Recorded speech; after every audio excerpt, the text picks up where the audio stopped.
We are now flying over some of the wilderness areas of northwestern United States and Canada. Here there are thousands of square miles of uninhabited wilderness that is still unexplored.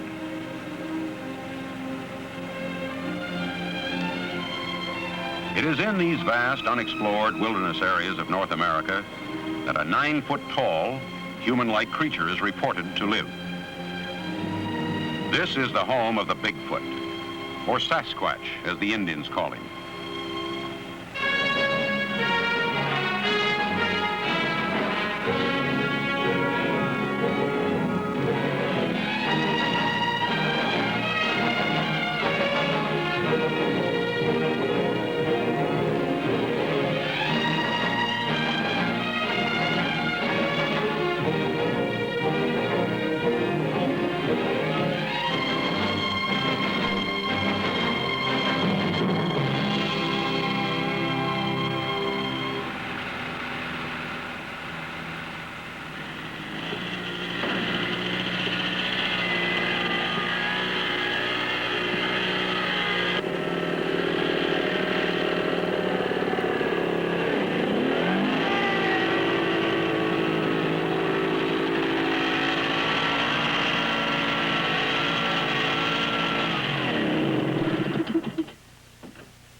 I'm Jay Smith, and it's my job to give you a first-hand report on Bigfoot.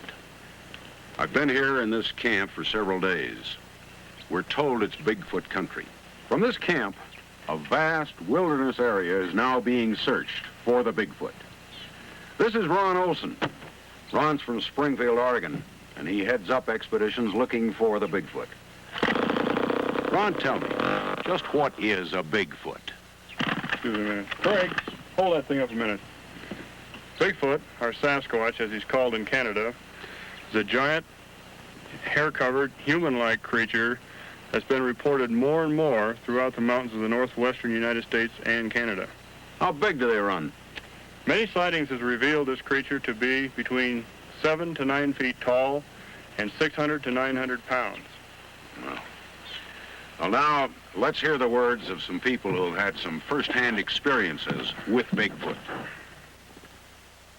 In 1924, Fred Beck and 4 other miners were in a cabin in the backwoods located in Washington State near St. Helens. There were 4 or 5 creatures who approached the cabin during the night and proceeded to harass the miners by throwing rocks and pounding on the walls and doors of the cabin. In those days was big shoulders and small hips and hairy. And they was, I'd call them a black turned brown by the sun, the outside hair. That's what I would call them to be. And muscular. And they looked like they was about 8, 9 foot tall. I no way to tell. Another miner and prospector, Albert Ostman, in 1924 was camped near Toba Inlet in British Columbia. While asleep in a sleeping bag, he was picked up and packed several miles. Daylight found him in a small valley encircled by cliffs. This was home for a family of these creatures. He was able to escape after 6 days by getting them sick on a box of snuff. Now let's listen to Mr. Ostman's experience. Well, there was 4 of them, and none of them look alike.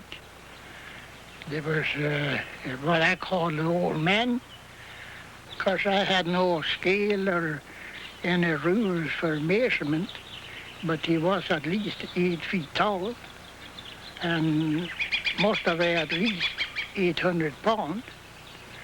But what I call the old lady, she couldn't have been over about 600-700 pounds. She was probably 7 feet tall, and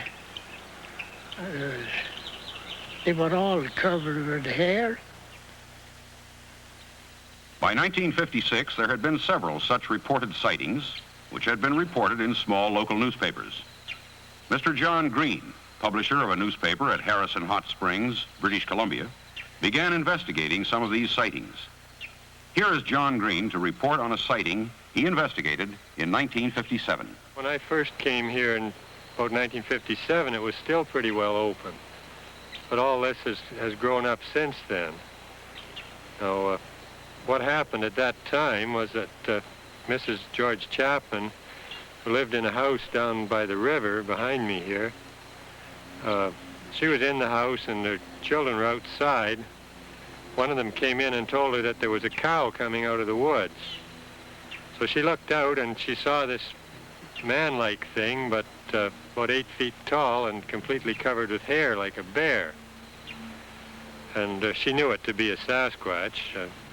This was, quite a well-known thing to the Indian people. And she was frightened, so she took the children, ran down to the river, and then through the graveyard, which is right behind me here, and came out just about here onto the track, and then ran on down to Ruby Creek. Now, she'd really only had one quick look at the thing, so it wouldn't be that convincing a story, except that a lot of people immediately went back there and saw these enormous tracks. Mr. Tifting, of course, was one of them, and can describe just what the tracks were like and what they did. Well, he came through the bush into the shed, or the lean-to of the house, and there was a barrel of dried fish or smoked salmon, rather. And he broke the barrel, and there was some fish eaten there and thrown around. And then he went down the riverbank and apparently took a drink and then come back up on the other side of the house, through the garden patch and up to CPR fence and stepped with 1 foot on that side of the fence and 1 foot on this side of the fence. I can walk right over it. And the footprints was about 18 inches, like. And then he went across there and over to the next fence there and went right up the hillside. And that's as far as we could follow it. See. As John Green and others began to seriously investigate reported sightings, they found that many aspects of the sightings were the same. One of the first detailed drawings of a Sasquatch was made by Mrs. Myrtle Walton of British Columbia. Her father, William Rowe, had the unique experience of being able to watch a Sasquatch at close range. Mrs. Walton now tells us how it came about. My dad come and asked me to draw a picture of this animal or human for him. He called it a Sasquatch, so he could send it to this John Green, and I drawed the picture for him, and just exactly the way he told me he wanted it drawn. There was a few things he changed on it, like he made the arms a lot heavier, and the head was different, and the breast was different, and the back part was different. So between the two of us, we patched it all up, and we sent it to John Green. As the interested investigators became better known, there were more and more sightings and evidences being submitted to them. Mr. Richard Grover, another investigator, reports on a sighting in a residential area just outside of Tacoma, Washington. This is the site of the Fife Heights incident. One morning, approximately 4 o'clock, Dick Hancock and his friend came along this road, stopping the car right here when they saw a huge creature behind that sign over there. It was so tall, its head was above the street sign. The creature took approximately 3 steps, crossing the road. It was blinded by the headlights, and it almost bumped into this sign. As it sidestepped, it caught this sign before it went down over the hill. This is the sign that the creature struck, and it bent it like this, leaving these indentations or scratch marks. It has been estimated by experts that it took 500 foot-pounds to bend this material. A few years after Mrs. Walton made the sketch for her father, she and her husband had a personal experience with a Bigfoot. This is what they report. Well, I think my wife and I have heard the Sasquatch. There's a swamp fairly close to the house here where we can walk out of an evening, and quite often we go down to watch moose. And one night we were down there, and there wasn't any moose around, which was strange because in the summer every night there's moose in the swamp. And it was just before dusk when across the swamp we heard this screaming cry. There were 3 cries, screams, or horrible screams, or whatever they was. One after the other, there was silence between, and everything was just dead quiet afterwards. Just made the hair crawl on the back of your neck. We didn't see anything, but I've heard every animal that lives in the locality at different times, and it wasn't any of those. And if I was asked to describe the sound, I'd say it was a kind of a screaming cry, and it seemed to have anguish in it. Anguish was the thing that stuck with me. Here is an approximation to the sound that they reported hearing that evening.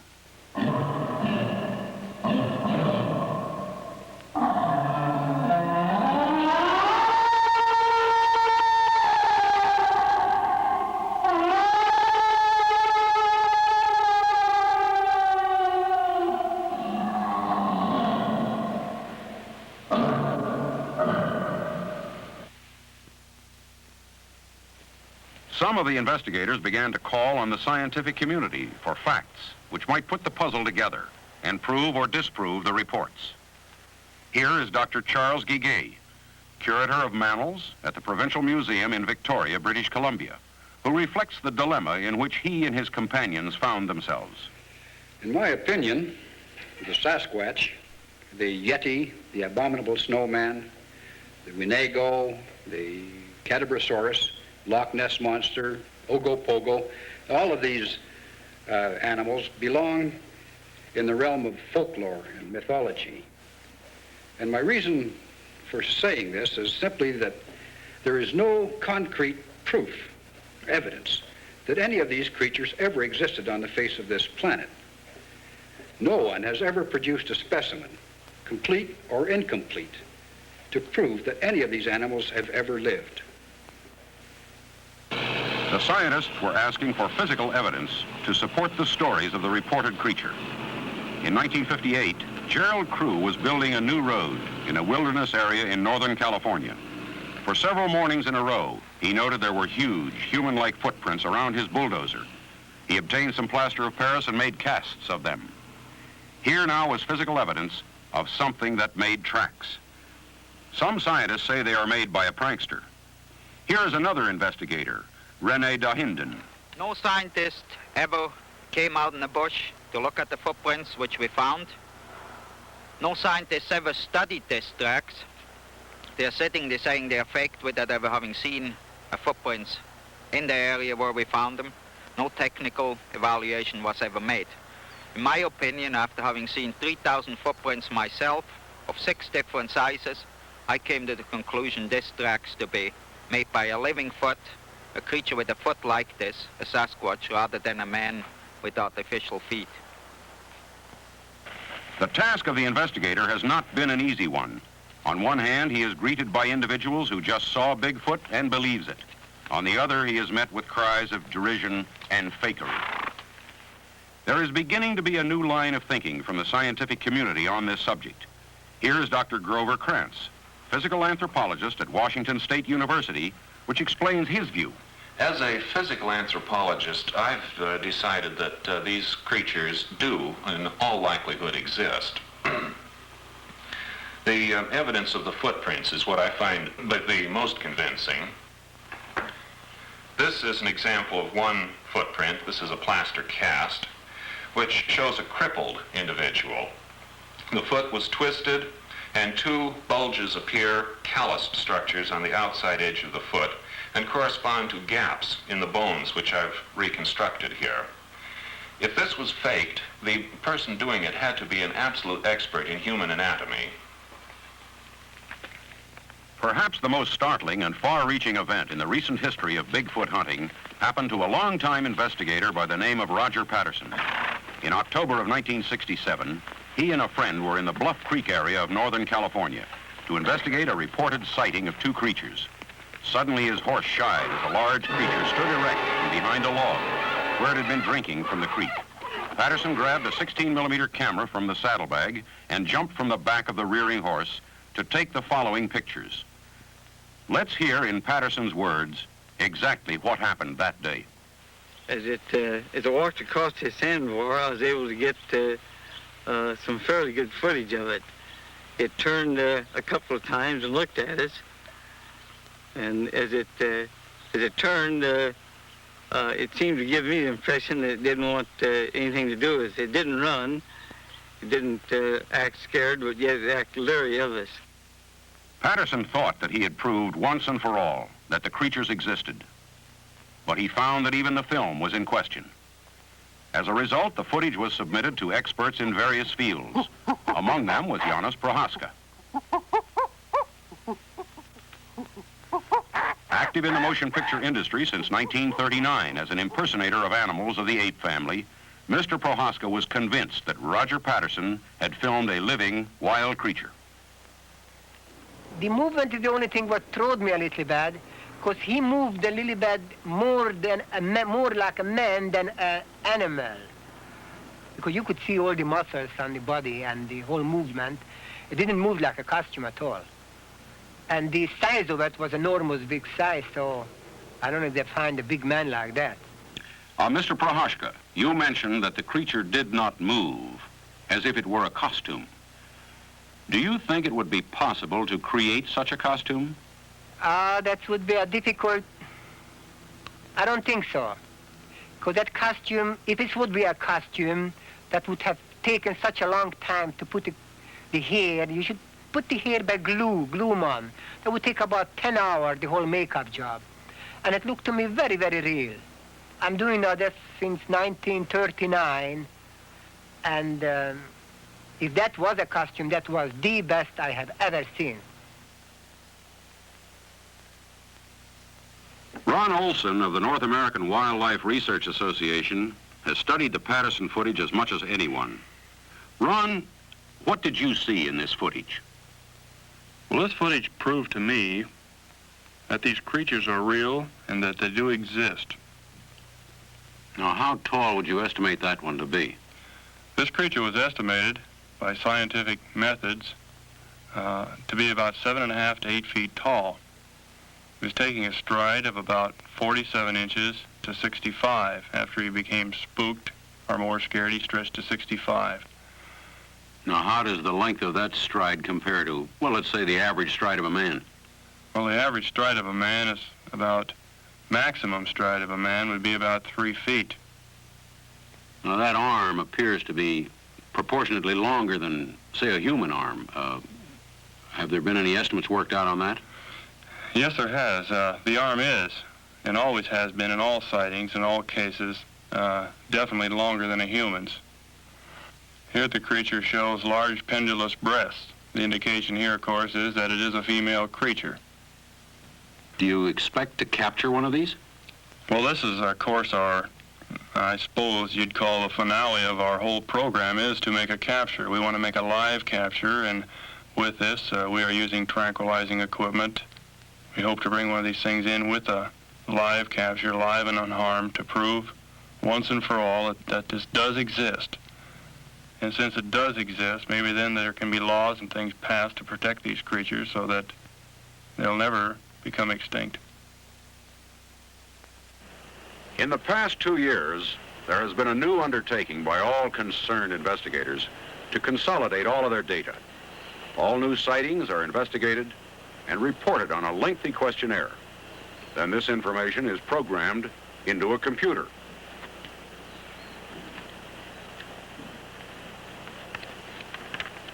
These computer reports and correlations are available to all of the participating investigators upon request. In this way, each investigator can carry on his own work with a much more complete source of data.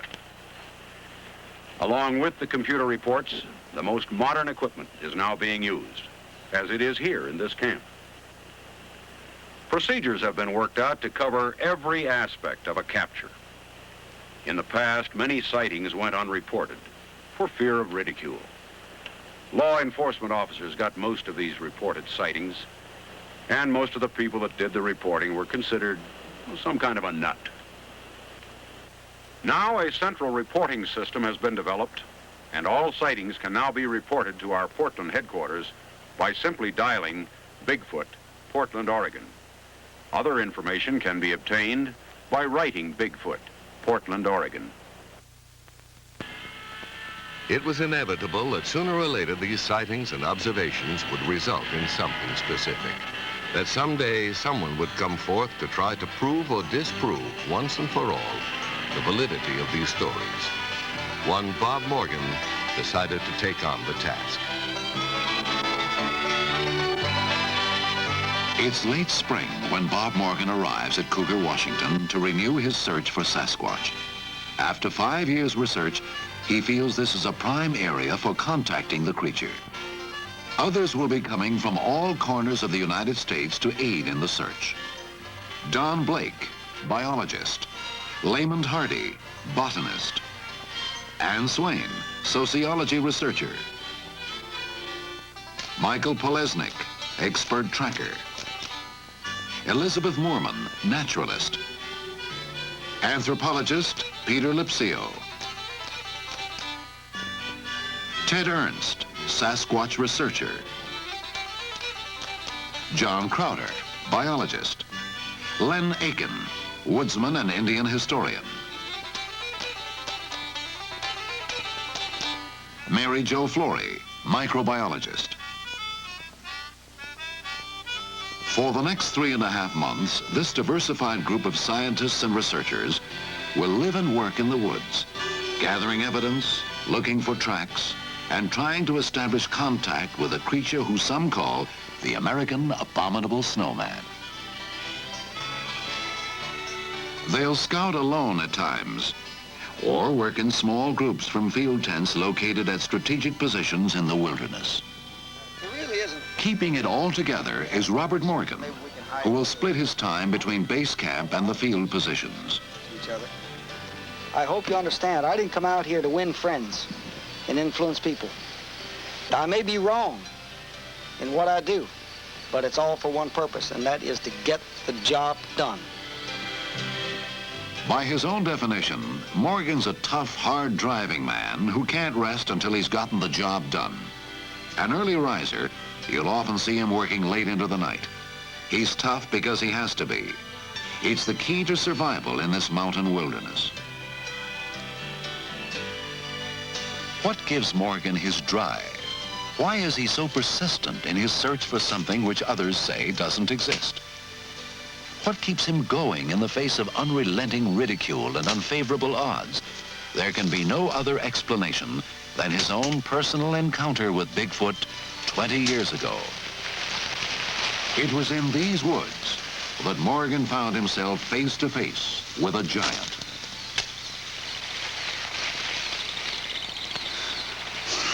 Well, it all began for me in March of 1957 when I was hunting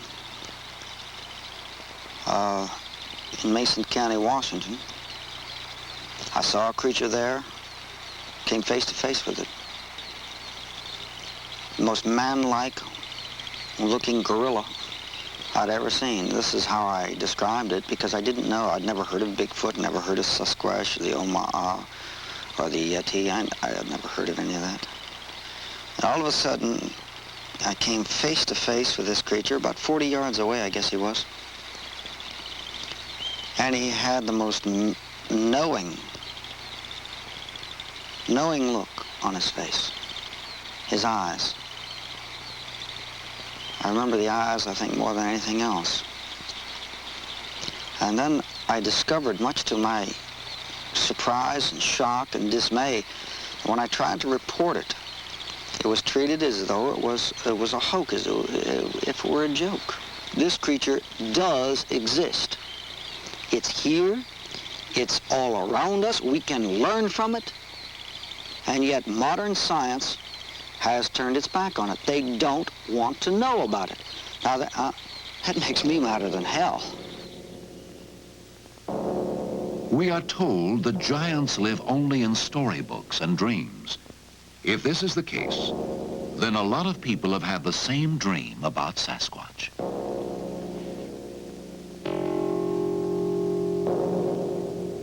Stories and legends of the creature date back hundreds, if not thousands of years among American Indians. Masks, tribal rites, and rituals have been dedicated to the creature. And he's known by 100 different names: Siatik, Oma, Bushman, Skookum, Wild Man, Sunaqua, Bigfoot. By any name, his description comes out the same. The creature is large, very large, standing 8 feet tall and weighing nearly 800 pounds. He's muscular, has little or no neck, and is bipedal, which means he walks upright, like man on 2 legs. The tracks he leaves behind tell the story. Like the creature, they are big, some over 18 inches long and 8 inches wide. The footprints show 5 toes and an imprint like any one of us would leave, except for the size. They are nothing like a bear's track. Sasquatch is apparently flat-footed and walks with a 4-foot stride, with his knees slightly bent. Each hand of the giant primate has 5 fingers, but he doesn't have an opposing thumb, indicating he cannot grasp small objects the way we can. Little else is known for sure. Bigfoot is thought to be semi-nomadic, following a trail of food which is quite variable. Berries, grass, seed, fruits, even small rodents, fish and insects. Other questions remain. Is he dangerous? Would he attack a human? While he is generally believed to be non-aggressive, these thoughts have certainly occurred to more than one expedition member, including Morgan. Do I have any fear? Of course I have fear. But what the hell is worth doing in this world if it doesn't have a price to pay? In my own instance, I have been in the close proximity of Bigfoot, and I have not been attacked. I am alive. I feel that he had every opportunity in the world to kill me on many occasions, and they have not chosen to do so. I have respect for this creature, but I don't fear him per se.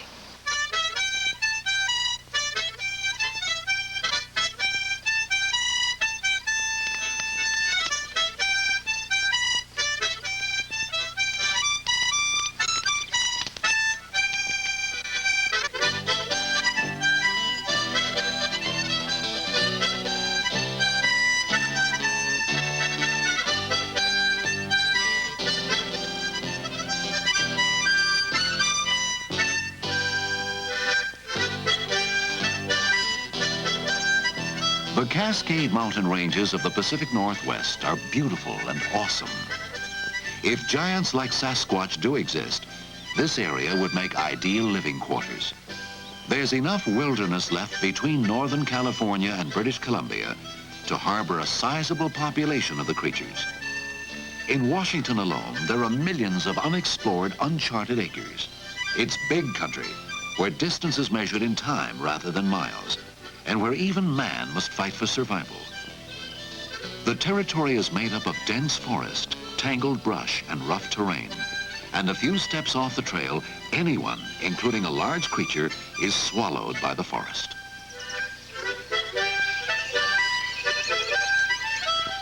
The trees and underbrush provide such good shelter that you rarely see any animals, but the animals are here.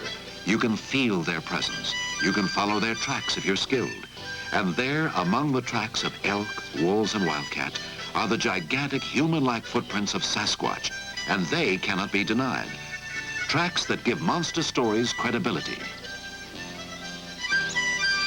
The forests of the Pacific Northwest have been claimed by the loggers, but where the logging roads have not reached, where the bulldozers have not swathed a path, the country remains as it was thousands of years ago, an untamed frontier.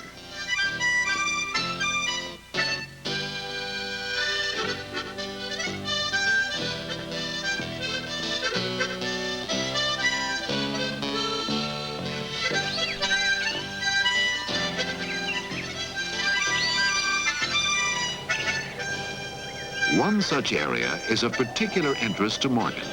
He wants it scouted for future exploration. In the expedition, only one man has any chance of entering this rugged, cheerless territory and returning safely. The call goes to Mike Polesnik, an authority on surviving in the woods.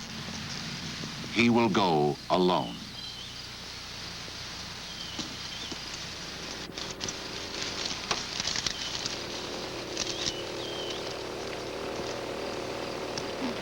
Okay, Mike, here's what the situation is. As you know, this area, as far as I know, according to the people who live around here, has never been crossed. They hunt the peripheries. One guy, as far as we know, goes up a short distance up this stream in order to fish, but they don't go in here. But the problem is, you see, the logging areas have surrounded this area. It's kind of a, you know, an oasis. So I've been wanting to go in here for 2 years. You have 5 days. Use your own time, use your own judgment. And the important thing is there's no possible way of radio contact or anything else. You're on your own. And all I can tell you is be careful. All right, if I get onto anything, I'll go ahead and stay right on it until I get a positive ID or establish communications in some form. If you're having problems, put up a flare. All right. Okay? And we'll, you know, take a bearing on that. Okay? Mm-hmm. That's it, my friend. You got all your gear? How much food do you have? 5 days. That's it. To the casual observer, the area where Mike is headed appears tame and inviting. But an experienced woodsman like Mike knows that staying alert means staying alive.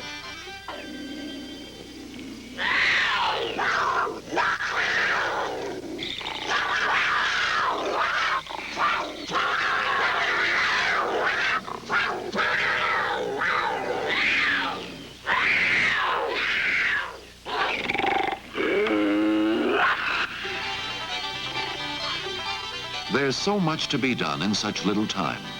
Morgan keeps the expedition going at an accelerated pace. With Polesnik on his way, he and Ted Ernst set out to explore the lava flows of Mount St. Helens, once an active volcano. They'll spend the first day together. Then Ted, like Mike, will be on his own. Wherever he goes, Morgan is constantly reminded that he is the visitor, the intruder in Bigfoot's territory. In his element, he is king. We are the invaders. He has no fear, builds no cities. He violates everything that we have stood for. He belongs with this earth. He belongs here. He lives with nature. We, unfortunately, live in spite of it. He's part of nature. We create our own air conditioning, neon lights, one-way streets, parking meters. Good Lord. We must carry food on our back. We have to eat specialized diets. We have to have this, we have to have that. We have a high fatigue factor, etc., etc., etc. Hell, he doesn't carry a pack. And this creature walks among God's world as if he's one of them, and he leaves very little behind him except tracks. It's kind of sad that we are in pursuit of a creature that lives so beautifully with nature. Perhaps, just perhaps, we can learn from him.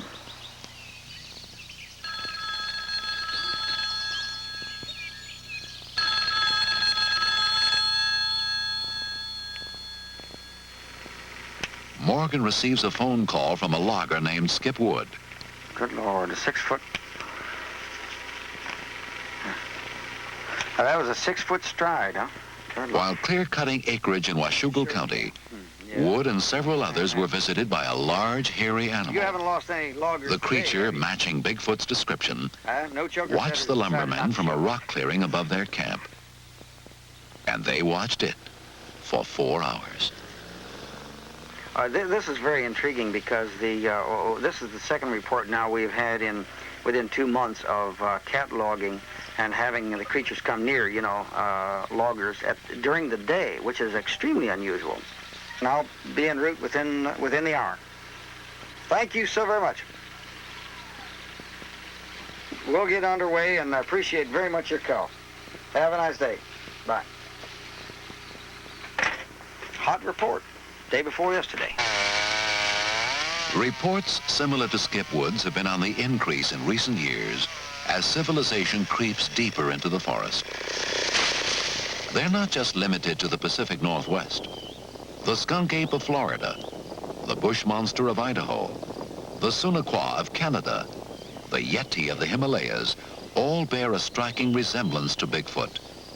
Could it be that these creatures are cousins, members of an evolutionary strain unknown to modern man? And does it roam these woods with bear and other wild animals? Morgan wants to find out.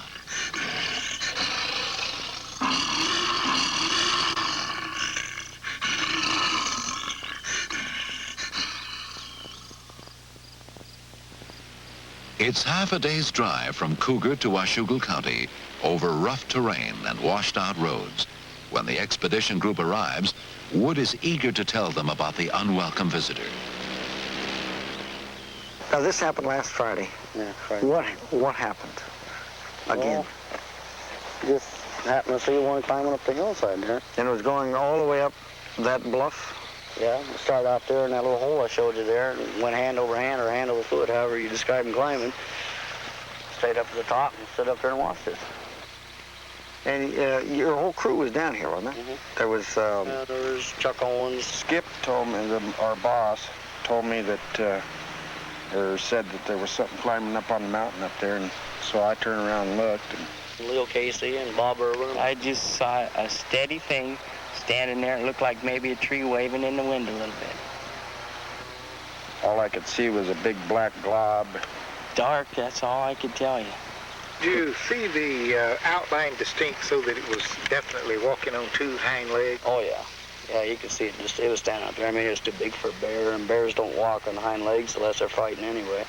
That would be my logical explanation for it, was that it was a bear. Well, the way it went up the mountain, the way everybody describes Bigfoot, that's the only thing I can think it was, because a bear just don't do things like that. And you've had a feeling around this camp since you moved in here? Yeah. You can feel them watching you. Only thing, when I first started to work here, I'd look at that mountain and I knew I didn't want to be around it, because it was just I knew something was there, or something was watching me all the time. I look up there all the time now because I expect to see it again someday. You just might.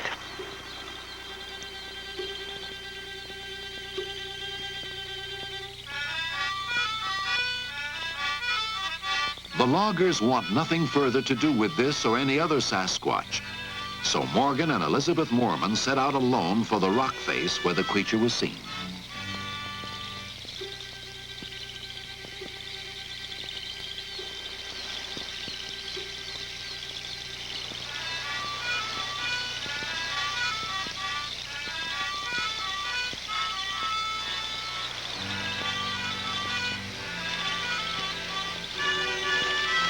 A heavy rainfall the night before has left the ground wet and slippery, making the treacherous climb even more hazardous.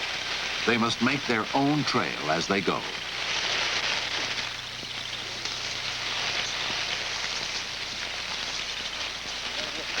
What looked so near from below will take them 6 hours to reach, and they must hurry to return by dark.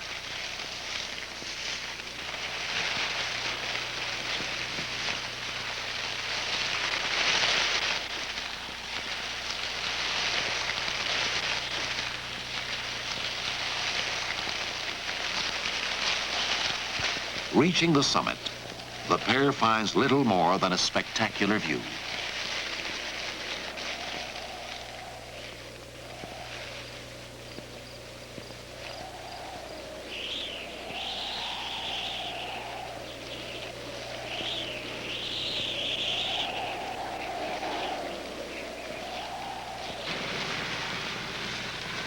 Morgan has chased too many reports. followed too many leads to be discouraged. His work done here, he heads back to base camp. It's still early in the expedition. We both believe that we... Before our saw film Bigfoot. crew arrived, We couldn't expedition member swear it. Ann Swain had what might have been the first Sasquatch sighting of the expedition. She recounts the incident. I turned to my right and I looked down at the end of the creek, and as I lifted my binoculars, I saw this huge black form. And I just froze, and I looked, and maybe 3 seconds passed. And I put my binoculars down. I was really excited. I didn't know what it was. I saw it. It was large, and it was behind these bushes. And I put them down, and I called to Bob, and as I put them back up to look again, it was gone. When we got into the woods, to the forest, there was impressions, and they were larger than even a large man would make. And it was just where the pine needles had been, it was very wet in there, had been pressed down and made wetter than the surrounding area. There's a lot of evidence in this country. There's a lot of reports. And I'm thoroughly convinced there is a Bigfoot out here. Many of them, families. The group returns to Cougar in time to pick up Mike Polesnik, who's covered 20 square miles during his 5-day trip alone in the woods.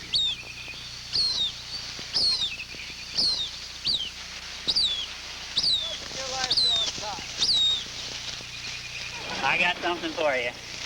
On his way out, Mike found large, barefoot, human-like tracks. It's exciting news. Coming out of the woods next to the berries, and there's still berries on the ground. Not that long, barefoot. He's flat-footed. I thought they were human, but I went back on my way down. I don't think they are. Okay, how far off the road are they? It's pretty close to the mountain. Quite a ways up. No, it's not a long ways up. It's right there where the trail begins. Can we get Pete Lips Hill in there? Yeah, I need to see him. And how about up on the mountain? Oh, man. 3 hours going up. A cat come in the first night. And the second night he come in closer. The third night I left. I think he knew I was scared. Okay. Told you I'd find something if there's something there. All right. All right, by the way, I think... Large human-like footprints on the trail in an area where Morgan suspects Bigfoot could be. 2 caves. This might be the breakthrough the expedition has needed. Certainly, it could mean one or more of the creatures is in the area or has been recently. Can't get to him now. The risk of sending Mike into such a dangerous place has apparently paid off. Yeah, that's a good place for you. You been eating well? Yeah, berries, strawberries. Tear you apart in there. And there's snakes. Good Lord, everywhere. Rattles? Yeah, when I left the camp, I wasn't 50 feet when I left that morning, and almost got me. Right off the road, where I left? Right on the trail. Right on the trail from camp. So the snakes are everywhere. The loggers have worked. It's dangerous because the trees, there's sharp edges sticking up like this. If you stumble and fall, it's all over. One guy could go in there and never come out. With fresh tracks to be examined, the group wastes little time back at base camp. Just long enough for Mike to get a beer and doctor his feet, which blistered during his journey. Earliest reports of tracks found in these forests date back to 1811. A trapper stumbled across footprints 14 inches long and 8 inches wide. Over the last 5 years, Morgan has found numerous tracks in these parts. The ones Mike found are the latest in a long string of evidence Sasquatch has left behind. These particular tracks leave little doubt that something large with man-like feet has passed through here. It had to have went into the woods, and after that, you just couldn't pick up anything with the foliage on the ground. Pete, make your measurements, photograph, measure. We'll photograph it up and take measure. tests. And I'll let Michael pour some casts. Mike, would you give me a hand here for 1 second, please? Just hold on to that, okay? Very interesting. All right. Something's moved through here. These ferns are down. Okay, hold it. Good. I never cease to be amazed that when I see a Bigfoot footprint and look at it, that I really don't realize the massiveness of it until I put a ruler down. And then I say, good Lord, you know, that's 16, 17, or 18 inches. You don't realize it until you put that ruler down. And consequently, if you were walking casually by, not looking for Bigfoot, and you saw barefoot footprints, you'd probably ignore them. I'm sure that it's been done many times.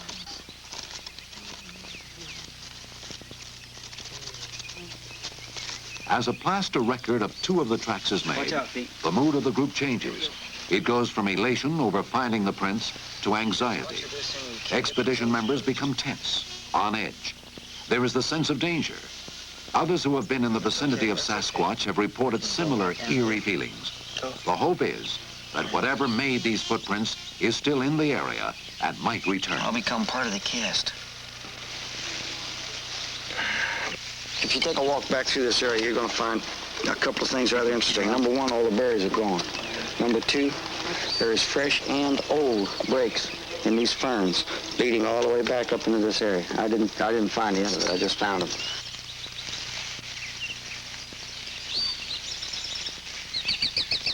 It would be senseless to send a scouting party into the surrounding woods. The tracks are now several days old, and there are too many places around here to hide. So the group heads back to camp, satisfied with what they've uncovered. By early August, Morgan has gathered enough data about Bigfoot in western Washington to warrant new plans. He's convinced there are 2 or more families, mother, father, and 1 or more young, who travel a specific route through the Mount St. Helens area. Minor changes in field positions will place the researchers right along this movement route. We're going to tighten up. As you know, when we first came out here, we thought of 3 migratory or movement route patterns. We've pinned down one that seems to be used now. So rather than ranging out now, it's time, I think, to move in closer. If you can't find the creature, Morgan likes to say, let the creature find you. You can do what you want during the day, you know, do your normal tracking and ranging out during the day.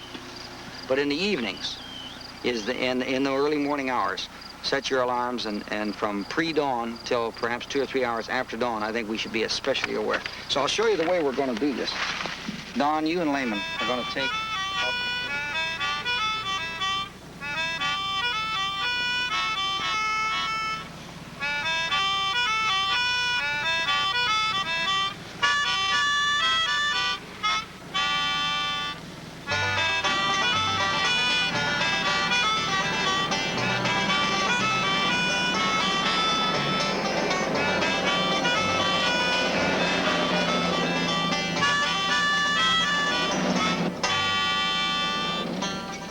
What we have done here, we've established 4 camps along a line which I feel is a movement route. When the creature goes from one wilderness area into another wilderness area, these areas are accessible.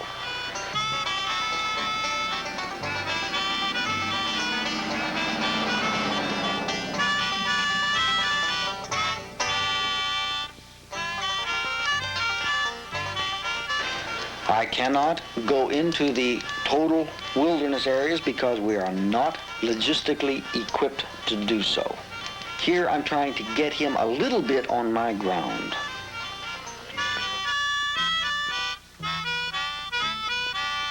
Hopefully, they will either observe him in movement or the creatures will come to their camp. I ask my people to be in from 6 p.m. to 6 a.m. to be awake, aware of what's going on around them.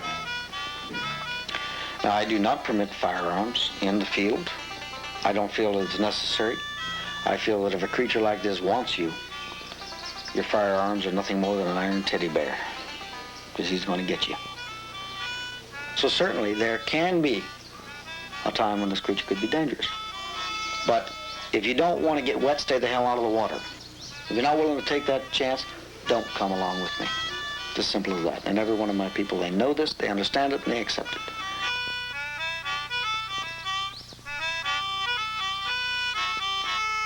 Now, out of the camp, the people will rove during the day.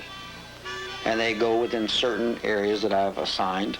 and they rove around, and the biologist and botanist are doing their job, which is an updating, constant updating. I'm getting a constant update of what food is available, what succulents are available, what animals are moving where.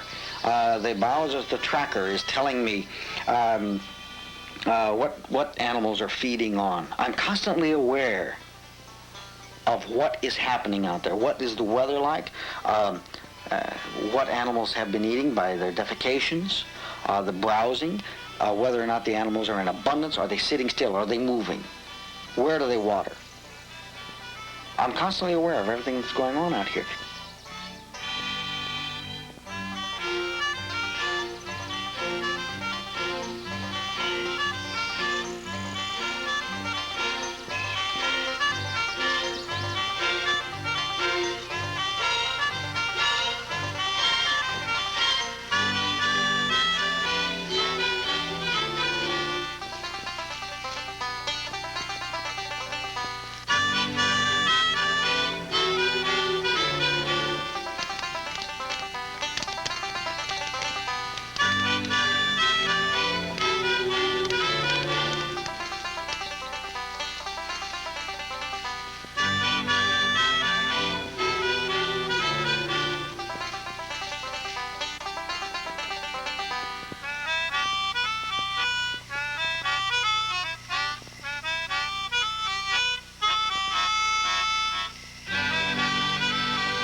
We come right back to the basics again, to the, you know, the cynical, ruthless point, and this is produce the creature. And everything else is all nice, it's interesting, makes life very exciting and so on, but that's about all it does. Morgan has driven to the Canadian border to confer with two men who are chasing Sasquatch through British Columbia, where creature sightings have become commonplace. Renee de Hinden lives here year-round and has been on Bigfoot's trail for 2 decades. John Green, author-journalist, has written 3 books on the subject. Over a picnic table rich with Bigfoot artifacts, the 3 men discuss their different operating methods. De Hinden and Green both say the creature must be brought in dead or alive. Morgan contends that Sasquatch is too human-like to destroy.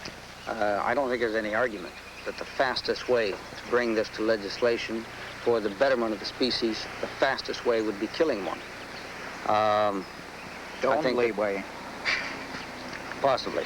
However, the killing of one, how does the... I just feel that I really feel that the youth of this world and the people that are young at heart have had enough of the killing. I really feel they have had sufficient of the slaughter of species for the so-called enlightenment of man. But I think that it is time for a new precedent to be set, for legislation to be passed on an accepted species without total so-called scientific knowledge. All right, why pick this species? Are you going to stop people from slaughtering hundreds of thousands of deer every fall? Why not start now? Why start with this one? Well, I'll tell you why. It's because it looks more like man than any other, and as far as I'm concerned, that is a concern for humankind, not for any animal kind. You remind me of the little old lady who got all hepped up when I told her I would kill a Sasquatch, and then she went in and had a steak dinner. First thing first, and the first thing is to find proof, 100%, so there's unquestionable evidence available which proves the existence of this creature. And the rest of them is all, well, it's nice. You know, you can dream about it and so on, but you have to be cynical, you have to be ruthless, and it's no game. It's no game. It's one of the biggest scientific discoveries the world has ever seen. In an anthropological and probably zoological and biological sense, and might revamp or turn over the whole theory of evolution and everything else. But that would flip our lid, to put it bluntly. But I would rather... So therefore, you know, never mind the philosophical discussions, I say go grab him, any which way. I would rather lose than win that way. Well, you know, if you're in this business 20 years, You haven't got time anymore no. I'm in this to collect the Sasquatch, dead or alive, to prove its existence, and, you know, that's all there is to it. While Morgan is away, a local resident discovers large impressions practically in the expedition's backyard. Mike Polesnik and Layman Hardy visit the area to see if the tracks will yield other clues. Like a team of detectives, they scour the area, and their efforts pay off. Apparently something large was walking along this frigid mountain runoff, perhaps to cool off from the heat. And while walking, slipped on a moss-covered rock, leaving several hairs and a large impression in the stream bed. The hair is sent to Mary Jo Flory at her laboratory in Portland for analysis. It will take several weeks for her to determine who or what left it behind.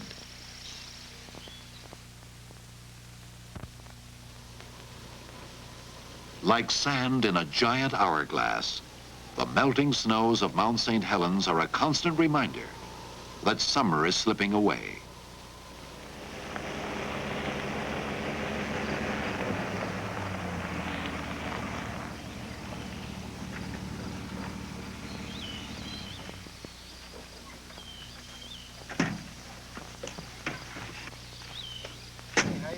Near the base of the mountain, Don Blake and Layman Hardy have heard strange sounds.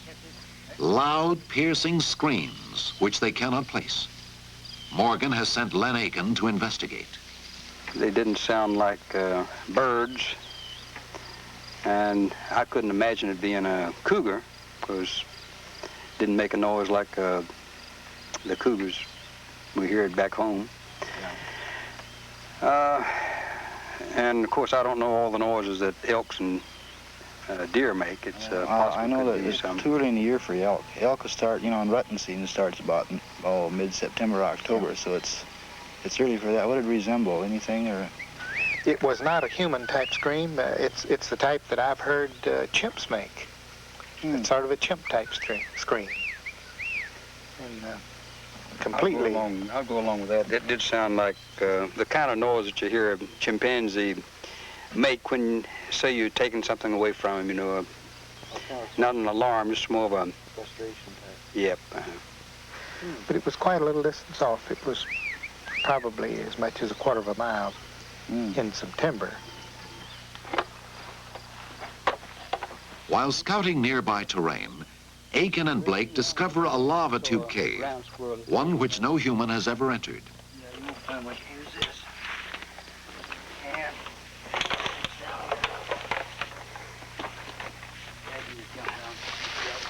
Watch out. Do I watch it in on this? Yeah.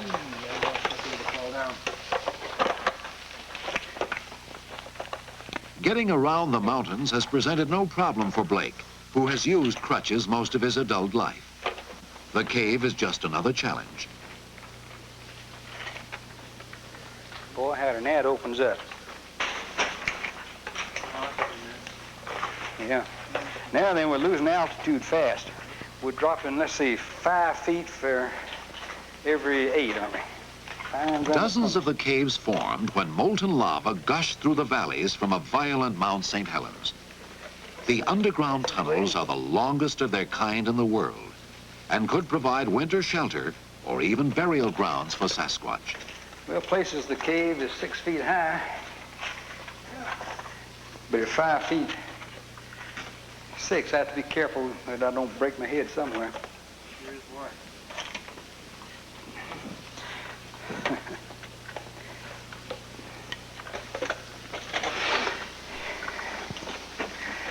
You can't even see the end of the galley here. No, that goes right on down. It would take several years to explore all the lava tubes, if you could find them all. This cave offers little besides relief from the heat. Well, that's quite a cave there, Layman. Yeah, you were gone 2.5 hours. Coming out. Feel that heat just blast you right square in the face as soon as you get to the lip of that hole. While you were gone, I was reading. Something rolled rocks down from the top of the hill right up here. There was about 5 different intervals of it. probably 15 or 20 minutes apart. And then there was one time I heard rotten wood move, crash or something. So I don't know whether it was an elk or a bear or some other animal. Whatever it was, probably no doubt came up another side, because this side over here is a little on the steep side. Yeah. At the heat of the sun, though, most anything up there would be under those trees. Yeah. Probably was navigating under the trees. They got more brains than we've got. Could it have been Bigfoot? He's been known to throw rocks at people before. Or could the giant creature turn out to be a giant hoax? Unlikely, in the face of countless reports by people who say they've seen him. People who have nothing to gain by fabricating a story. People like Patty Carter, who as a young girl was befriended by a young Sasquatch. Patty, it was a couple of years ago, I guess when we first met, and you told me I found an intriguing story about what happened to you when you were a child. And I wonder if you'd recount that for me on your first encounter. Well, there was two of them. A big one that was fairly heavy with child, young, whatever.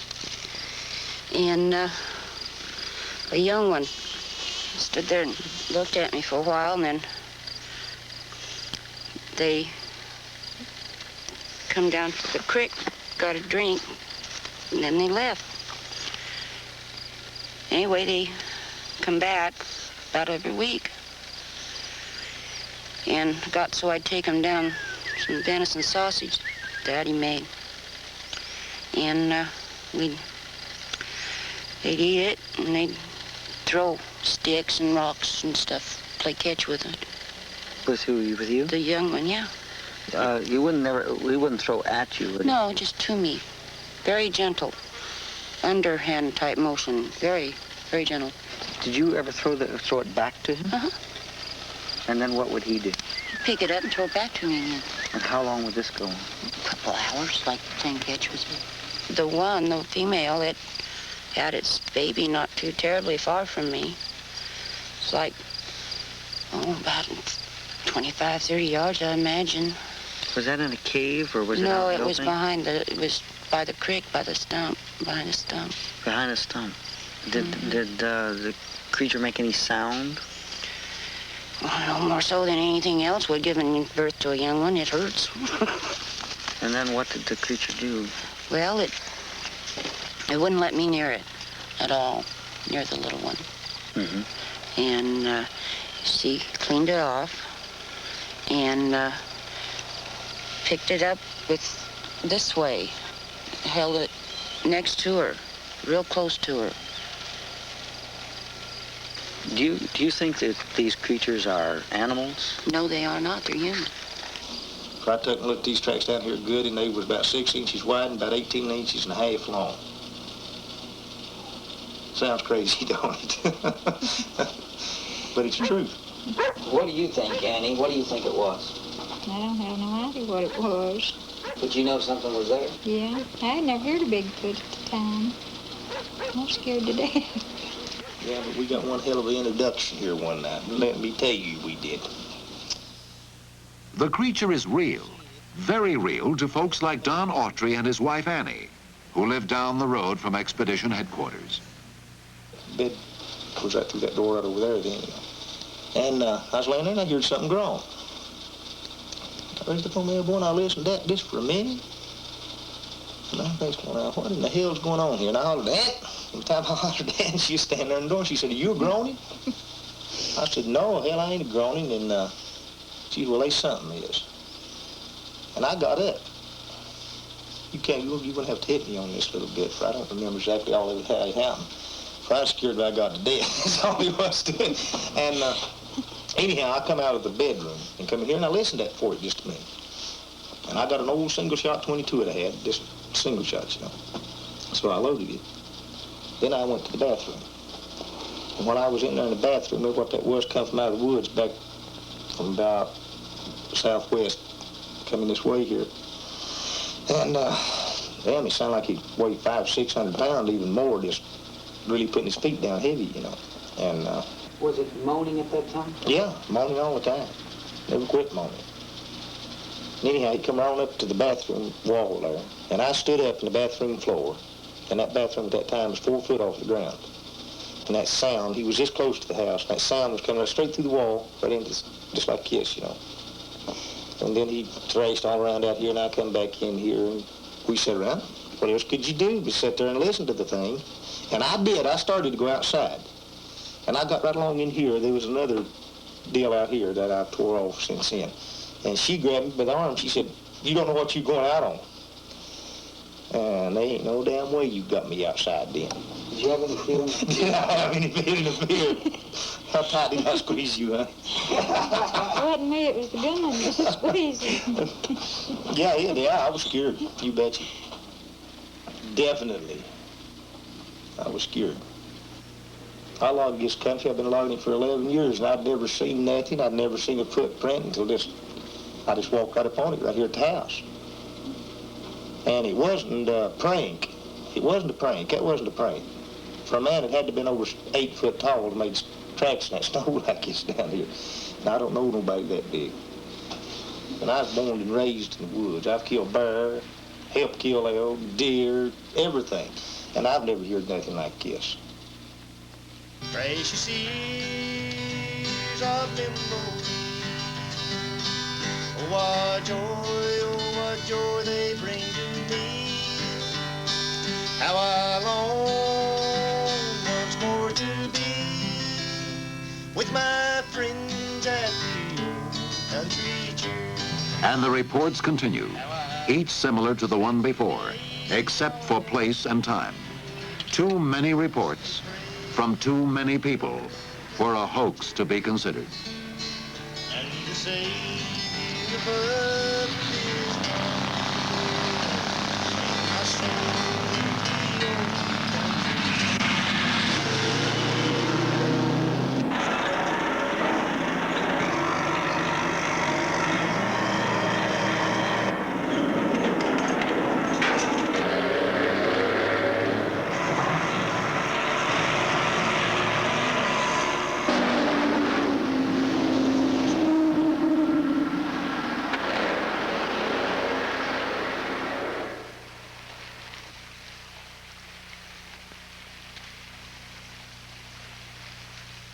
I believe that this could be a possible area for him. There's no roads here. There's no roar of the logging trucks. There's no shooting. There's no people chattering about. He can walk around here at ease because nobody comes in here.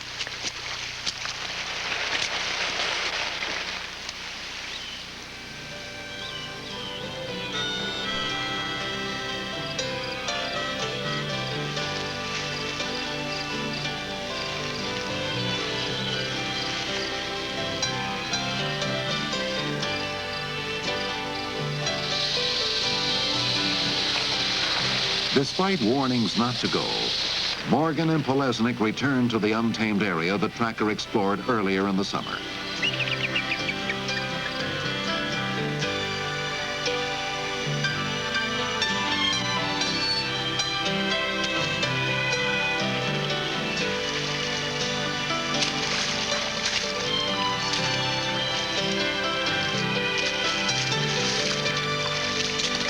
Even with the introduction of four-wheel drive vehicles and snowmobiles, this American frontier has been unwilling to yield to man.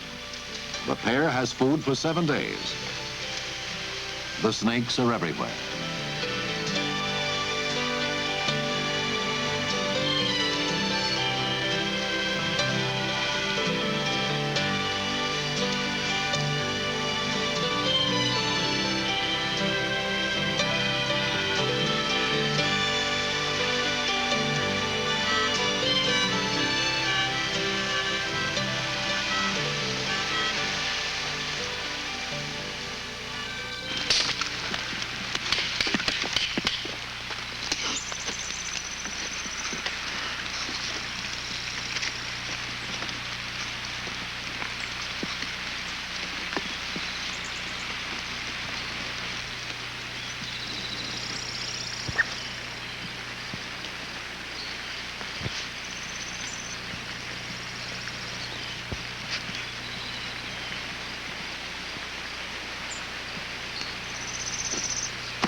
give him back the map last night? Back up in the side pocket.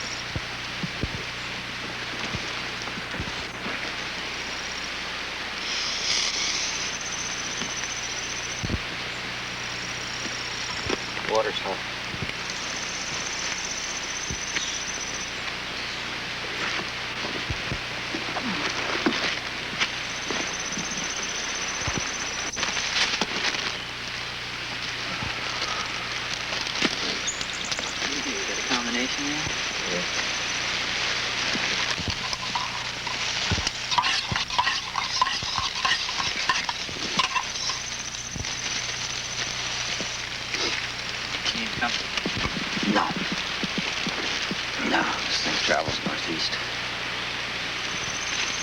The idea, though, is to follow this up.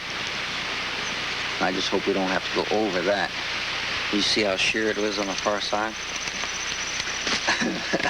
Nice. Yeah. Straight up. If we can get it. Follow this along. I don't want to go high if it's not necessary yet. Ever since 1970, I've been following areas, finding tracks, species, and all this jazz coming down through this area. And it's just recently come into what I think is a movement pattern. And what our objective is to go entirely through on the North Fork of this creek up to Mount Mitchell. And it's my understanding that not too many people have ever done this. And as you know, the dire warnings that we have received that people go in and they don't come out. You know, but in any case, this is the flow line coming down through here, and it's a natural walkway. It's very hidden. So far, it's been pretty rough. I don't know what it's going to be like when we get deep down into the ravine. Well, I don't know. I just, you know, when you stand up on a cliff side and look over this valley, it's one thing. When you get down here, it's something else. I sure agree. We'll find out.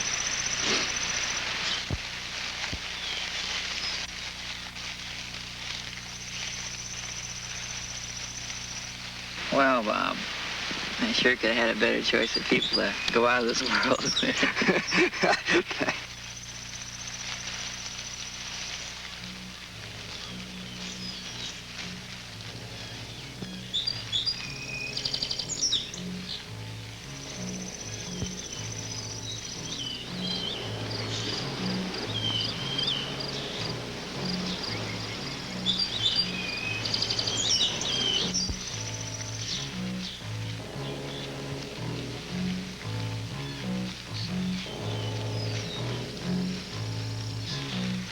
So far, the only passable way through this wilderness is along the riverbed. The water is icy, the algae-covered rocks treacherous. On the second day, despite their pleas, Morgan orders the camera crew to stay behind. The rest of the journey is too risky.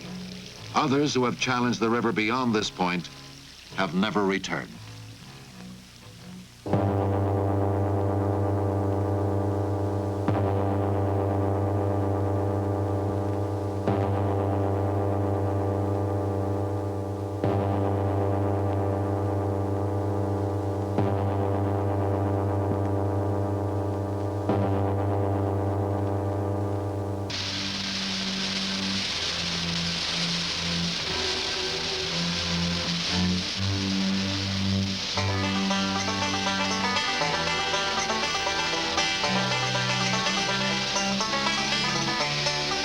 The intense heat has driven Elizabeth Moorman to seek refuge under nature's own shower.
out there, Bob?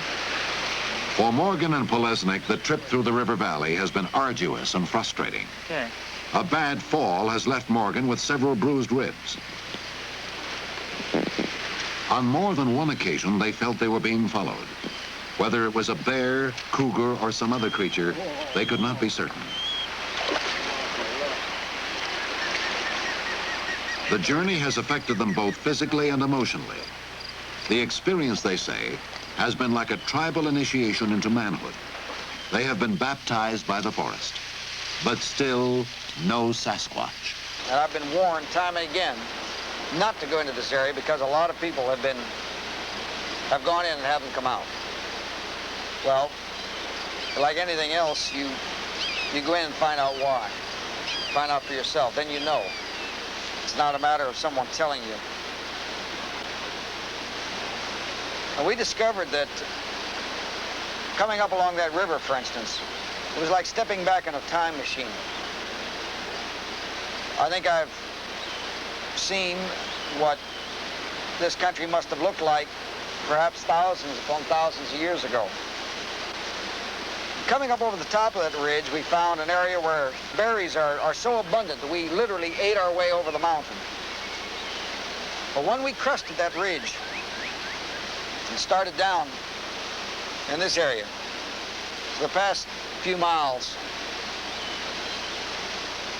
the area took on another character. It took on a forbidding, foreboding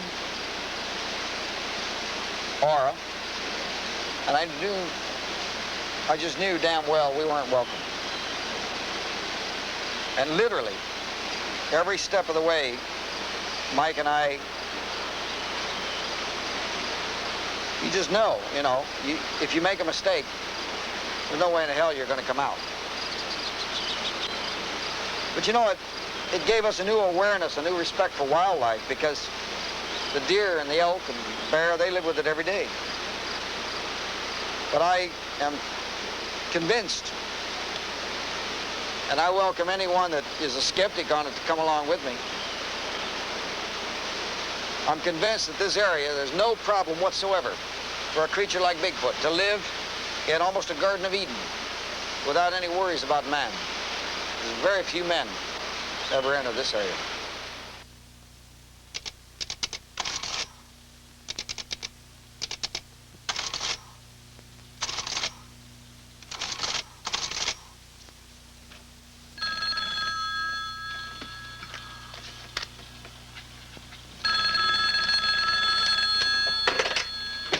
Hello. Oh, Bob, this is Mary Jo, Lori. And you remember those hairs that you sent out to the lab about a month ago? Yeah. I finally got a report back from the director of the lab on those. And he feels that those are human body hair from the lower extremities. From the lower extremities? Of course, it doesn't confirm absolutely, but it certainly is highly indicative. Well, the circumstances under which they were found, is very well documented. And I think the chances of that being Homo sapien is very, very remote. Well, I am inclined to agree with you. Thanks for making this a very good day. Bye-bye. Bye.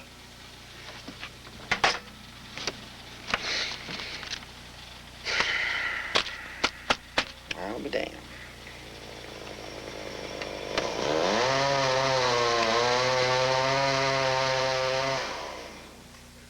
August sizzles on.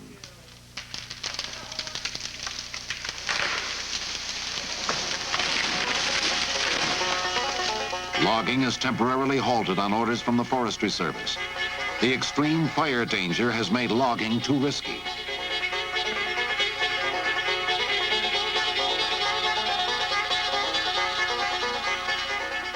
The town of Cougar, which mirrors the lumber industry, becomes deserted.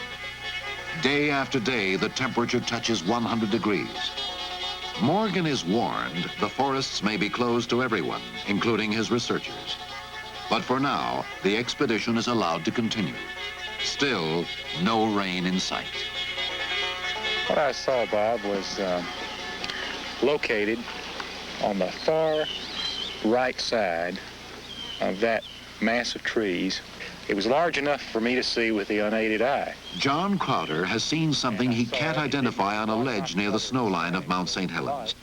A strange sense of fear had invaded his camp shortly before the sighting. It was a feeling no one could explain, like so many other things this summer. Big enough to see.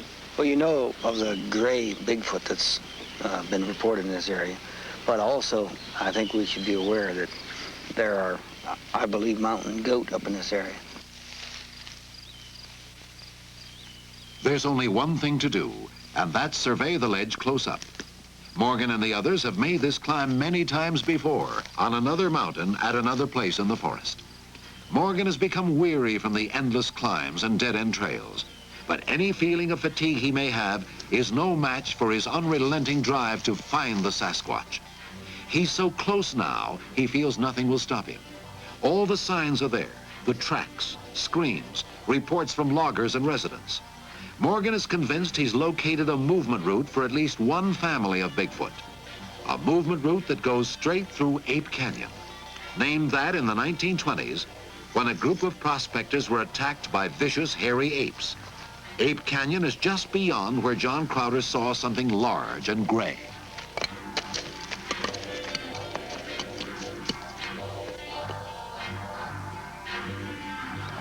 There's little relief from the scorching heat, and at this altitude, the thinner oxygen adds to the physical stress of the climbers. It's hard to describe the frustrations of having made the climb and finding little more than scuff marks. Morgan knows time is running against him. I think that next to closed-mindedness, I think time is our greatest enemy. Most definitely time. The lumber industry is cutting into the forests. Man is moving in more on his snowmobiles and his trail bikes, his four-wheel drive vehicles. The Bigfoot has to retreat. So we're running a race against time. Very definitely, it's a very pressing, a very frightening thing. Time. They start down in silence, hoping to reach their vehicles before sunset. But the day is not over. What do you think, Bob? It's old stuff. Has a lot of clean edges. Well, it's hominid, bipedal. And what does that thing measure again?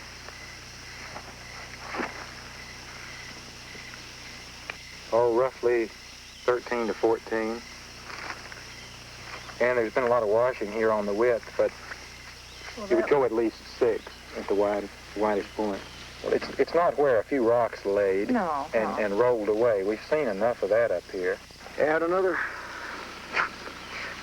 mystery.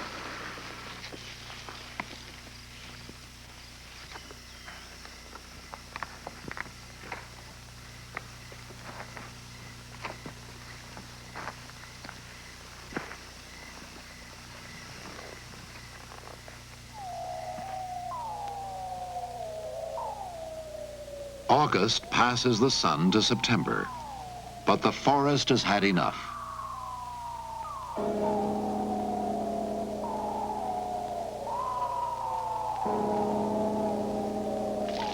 A small fire breaks out not far from the main logging road, but a safe distance from the expedition camps.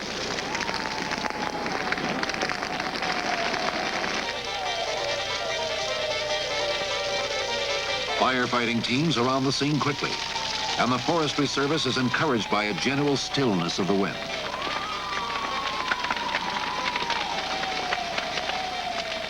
Morgan keeps in touch with the fire's progress.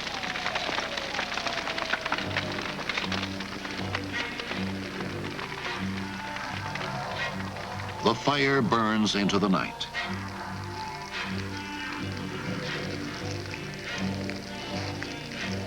And the next morning, through self-generating winds, it begins to burn more rapidly.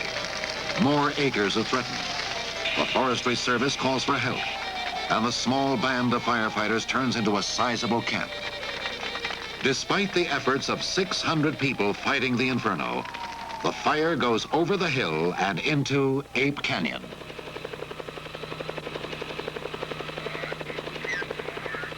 Morgan is distressed as the fire spreads quickly through the canyon. All the evidence of Sasquatch in the area has led directly to this place. He surveys the situation with Sam Melville, star of the Rookies television series, who's visiting for a few days. I want to get a shot of that plane. Talk about the fickle finger of fate. We just had it.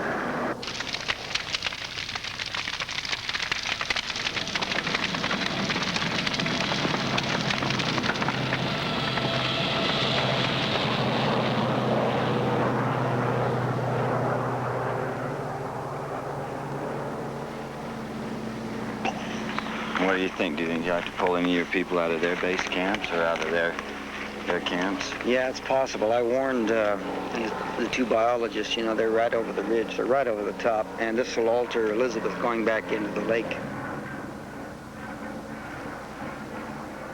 It's just a flat block for a movement, I'm afraid, with all these people. Look at hundreds of people that are going to be in this area fighting a fire. They're going to be running up and down, airplanes over.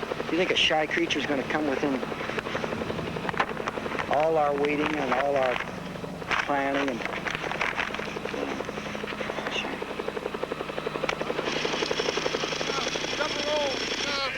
our whole damn concept was locked along that one route,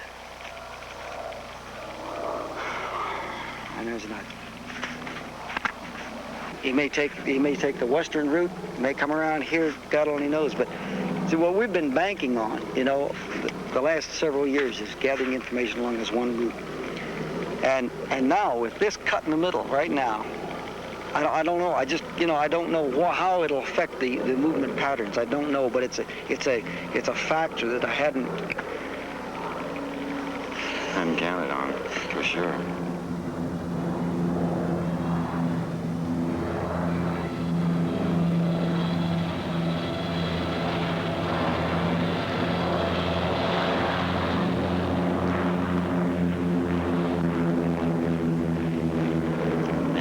Burning over there.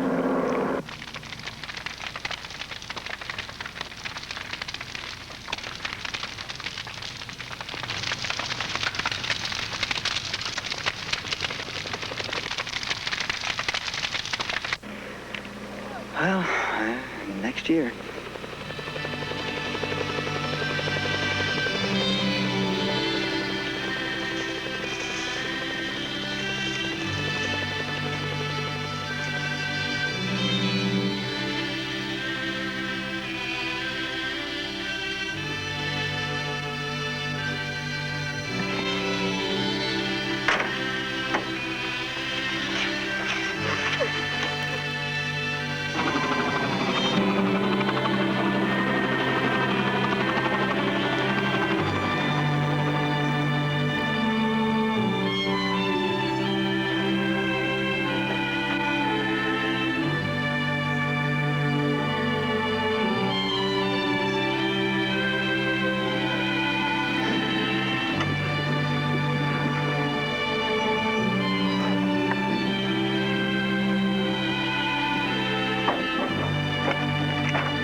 It's the end of the road for this particular expedition.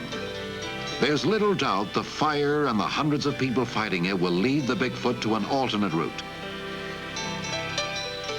But for Robert Morgan, it's far from the end of the road.